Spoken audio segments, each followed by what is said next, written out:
Untuk juru film pojokan.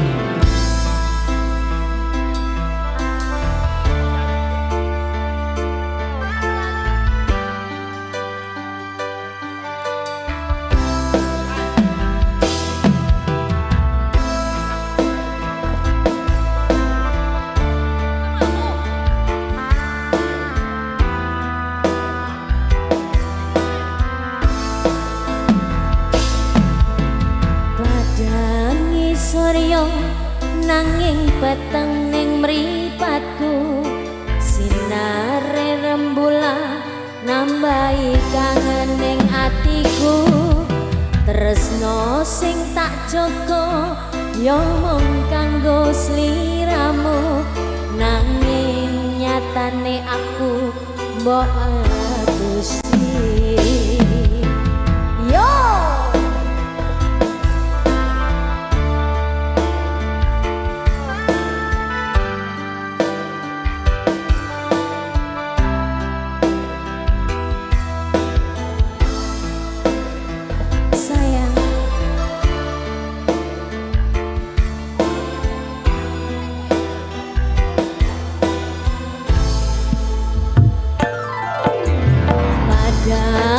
Surya nanging peteng ning mripatku, sinare rembulan nambahi kangen ning atiku. Tresno sing tak jaga ya mung kanggo sliramu, nanging nyatane aku mbok adusi.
dari dulu-dulu di pojok sana sudah kita Sudah? aturkan.